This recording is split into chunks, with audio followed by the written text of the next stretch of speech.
देसी मुर्गा, mutton fry और तंदूरी रोटी की सुगंध पूरे हाईवे पर फैली हुई है। कई ट्रक ड्राइवर चारपाइयों पर बैठकर पसीना पोंछते हुए चाव से तंदूरी रोटी और मटन खा रहे हैं।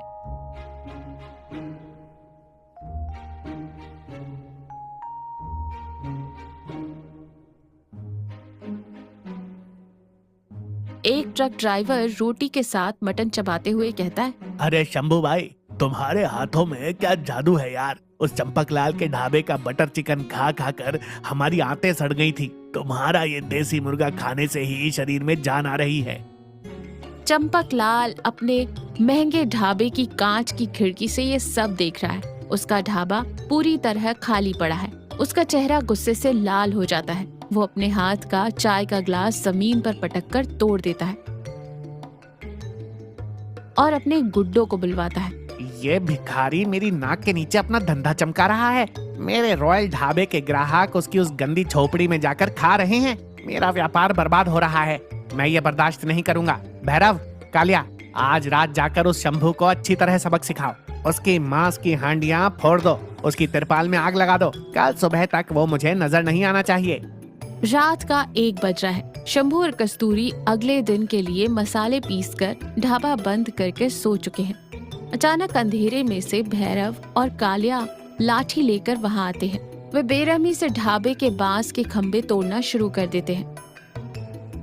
सुबह के लिए तैयार मटन और चिकन की हांडियों को लात मारकर सड़क पर गिरा देते हैं। लाल गाढ़ा रस्सा मिट्टी में मिल जाता है। भैरव भयानक आवाज में चिल्लाते हुए कहता है, शंभू, सेठ चंपकलाल का हुक्म है, कल सुबह तक ये झोपड़ी यहाँ नहीं दिखनी चाहिए। अगर फिर से यहाँ चूल्हा जलाया तो अगली लाठी तेरी टांगों पर पड़ेगी। शंभू और कस्तूरी घबरा कर उठते हैं। शंभू उन्हें रोकने की कोशिश करता है, लेकिन कालिया उसे जोर से छाती पर लात मारकर कीचड़ में गिरा देता है। गुंडे हंसते हुए चले जाते हैं। शंभू मिट्टी में मिले अपने मटन और टूटे हुए चूल्हे को देखकर छाती पीटकर फूट फूट कर रोने लगता है। शंभू रोते हुए असहाय होकर कहता है, सब खत्म हो गया कस्तूरी। वो बहुत बड़ा आदमी है, उसके पास पैसा है, गुंडे हैं, हम उसका मुकाबला नहीं कर सकते। हमारी किस्मत ही ऐसी है। कस्तूरी आंसू पोंछते हुए शंभू का कंधा पकड़कर उसे उठाते हुए दृढ़ता से कहती है, रोइए मत। उन्होंने हमारी मिट्टी की हांडियां तोड़ी हैं। हमारे हाथों का हुनर नहीं। उन्होंने हमारा चूल्हा गिराया है, हमारा हौसला नहीं। अखिलेश बाबूजी ने कहा था ना कि आपका स्वाद सैकड़ों लोगों तक पहुंचना चाहिए। कल सुबह तक हम फिर से चूल्हा बनाएंगे, चाहे जान चली जाए, हम ये जगह नहीं छोड़ेंगे। अगली सुबह 8 बजे शंभू और कस्तूरी रात भर बिना सोए मेहनत करके ढाबे को फिर से खड़ा कर रहे हैं। टूटी हांडियों की जगह नई हांडियां ला रहे हैं। तभी हाईवे पर सायरन बजाए स्वास्थ्य विभाग की गाड़ी आती है और पुलिस की जीप आकर तेज ब्रेक लगाकर रुक जाती है। अधिकारी गंभीर चेहरे के साथ बाहर निकलते हैं।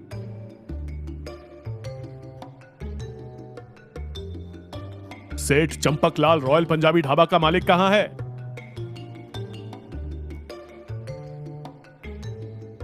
चंपकलाल घबराया हुआ और पसीने से भीगा बाहर आता है। जी, मैं ही चंपकलाल हूँ। क्या बात है सर, आप लोग कौन हैं? हम फूड इंस्पेक्टर हैं। हमें पक्के सबूतों के साथ शिकायत मिली है कि तुम अपने ढाबे में सड़ा हुआ मांस, हफ्तों पुराना चिकन और कैंसर पैदा करने वाले केमिकल रंग इस्तेमाल करते हो। कल रात तुम्हारे यहाँ चिकन बिरयानी खाने वाले 15 यात्री भयानक फूड पॉइजनिंग के शिकार होकर अस्पताल में मौत से लड़ रहे हैं। हमें तुम्हारी रसोई की तलाशी लेनी है। अधिकारी चंपकलाल के आलीशान दिखने वाले ढाबे की रसोई में घुसते हैं। अंदर का दृश्य खौफनाक है। फ्रिज खोलते ही भयंकर बदबू आती है। अंदर चिकन सड़ चुका है।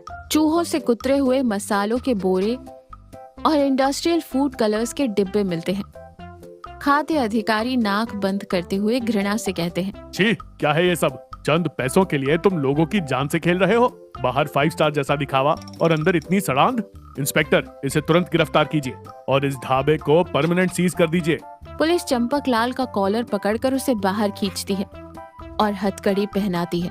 चंपकलाल कांपते हुए रहम की भीख मांगता है। तभी वहां अखिलेश की कार आकर रुकती है। अखिलेश राजसी अंदाज से बाहर आता है। अखिलेश चंपक लाल को कठोरता से देखते हुए कहता है, यही है वो लालची इंसान।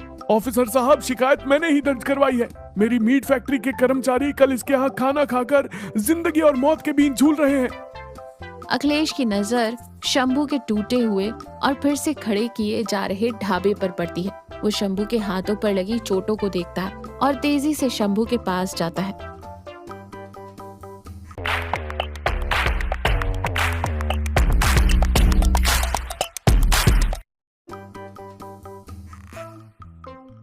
अखिलेश गुस्से में कहता है, शंभू भाई, आपके ढाबे की ये हालत किसने की?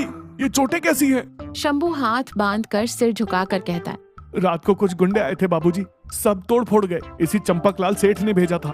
अखिलेश पुलिस अधिकारी से जोर से कहता है, इंस्पेक्टर सर, इसके पापों का हिसाब अभी बाकी है। इस पर फूड पॉइजनिंग के साथ साथ जानलेवा हमला, गुंडागर्दी और संपत्ति नष्ट करने का भी केस दर्ज कीजिए। इसे 10 साल तक बेल नहीं मिलनी चाहिए।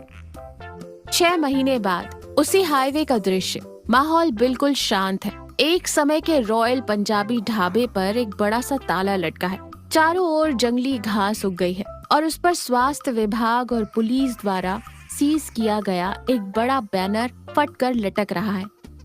लेकिन उसके ठीक सामने जहां शंभू की झोपड़ी हुआ करती थी, अब वहां एक खूबसूरत, पक्की, विशाल और साफ सुथरी इमारत खड़ी है।